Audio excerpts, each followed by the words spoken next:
ជំរាបសួរបងប្អូនពុកម៉ែពូមីងទាំងអស់គ្នាដែលនិយមតាមដានព័ត៌មានតាមរយៈបណ្ដាញសង្គម Facebook ក៏ដូចជាតាមដានរាល់វីដេអូឃ្លីបរបស់គេហទំព័រ Facebook សំបុកព័ត៌មាននិងកម្សាន្តបាទថ្ងៃនេះដែរខ្ញុំសូមលើកយកព័ត៌មានមួយដែលទាក់ទងទៅនឹងលោកមុនម៉ារ៉ាបង្ហាញជំហរគាំទ្រថាវថៃតារាចម្រៀងស្រករមុនលោកមុនម៉ារ៉ាបានបង្ហាញនៅជំហរគាំទ្រដល់បេក្ខជនជ័យលេខ 2 លេខ 1 នៅក្នុងកម្មវិធី The Voice Cambodia រដូវកាលទី 2 គឺលោកថាថៃលោកមុនម៉ារ៉ាគឺជាអ្នកចម្រៀងដែលធ្លាប់មានឈ្មោះបោះសម្លេងផងដែរកាលពីមុននេះជាពិសេសគេបានស្គាល់តារាចម្រៀងរូបនេះច្បាស់តាមរយៈបទចម្រៀងរបស់លោកដែលមានចំណងជើងថាអូនទៅភ្នំពេញនិងបទឡង់សេលេសង់ជាដើម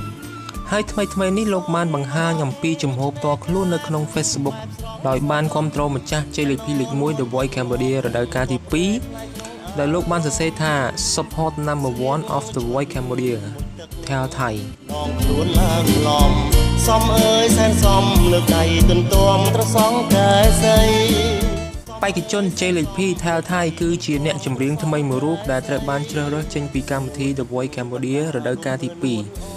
កាលពីរាត្រីថ្ងៃទី 19 ខែមិថុនាឆ្នាំ 2016 កន្លងមកនេះ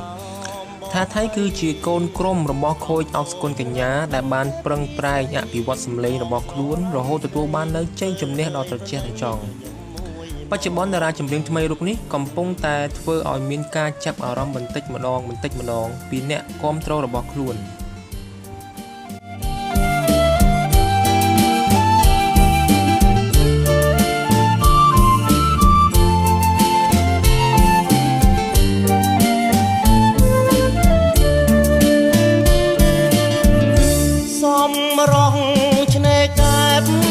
ស្រងស្រទន់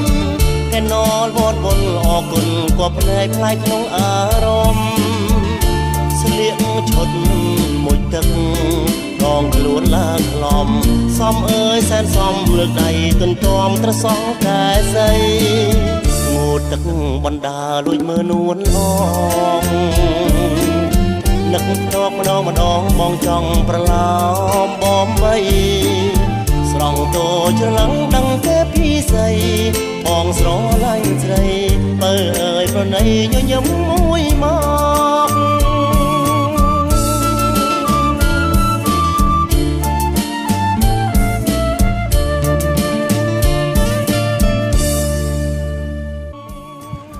បាទខ្ញុំសូមអរគុណចំពោះការតាមដានព័ត៌មានរបស់លោកអ្នកថ្ងៃនេះសូមចុច Subscribe ដើម្បីទទួលបានព័ត៌មាននិងវីដេអូកម្សាន្តសម្បូរបែបអរគុណ